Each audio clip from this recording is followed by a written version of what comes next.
Sometimes I tell her it was a match made in heaven. So everything just seemed to mesh and meld together.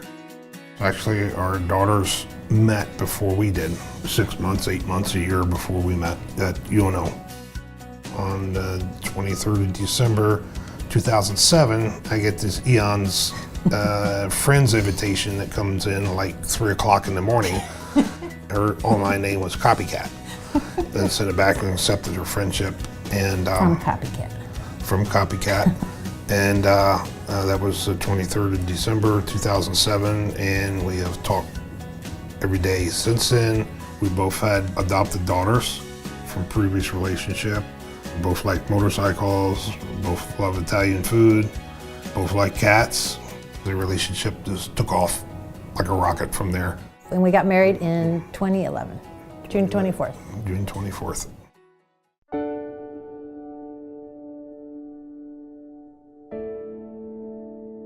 And I woke up again, and I just felt like crap from head to toe.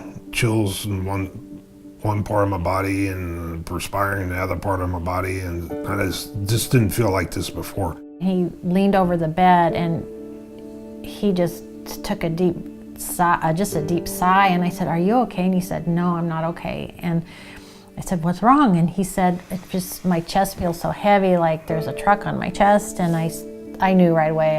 I jumped out of bed, ran and got an aspirin. And she asked me, "You want me to take you to the hospital?" And I said, "Yeah." No, I said, "Let's call 911." And you said, "No, I can make it." Oh, okay.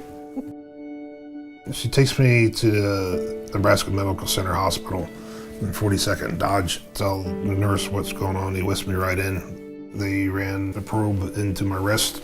Angiogram. Angiogram right in the wrist. There's a scar there.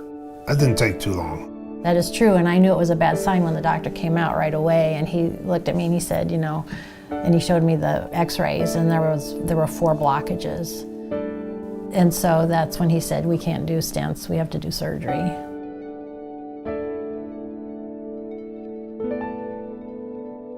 I remember sitting in the waiting room that day, and that was a long day. I remember the first time I was able to sit up on my own, actually thinking, okay, I think I'm going to be able to pull through this all right. Nina was there, and had her love and support, which meant more than anything else. Bottom line is, we were lucky. Got away with one.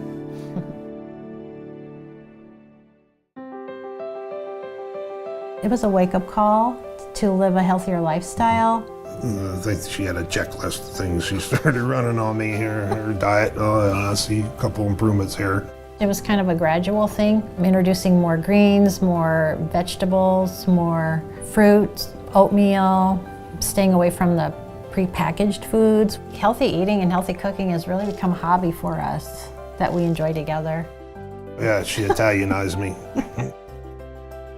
You can't be here for your kids, you can't take care of other people unless you take care of yourself first. Get the healthy foods into your diet every day, not just once a week, but you need to look at it every meal, and it needs to be a lifelong commitment. Coming from a background with my father having heart disease and then going through this with Fred, I really appreciate the work of the American Heart Association. And I think people are much more aware now of what it takes to keep your heart and your cardiovascular system healthy. All right, now we're going cool. Definitely do feel a lot better, so enjoy getting outdoors more often and just get out and get the fresh air and feel the wind in your face and enjoy the scenery as it goes by. I just feel like it gave us a second chance at life, and now I feel confident, you know, we are going to be here for our kids.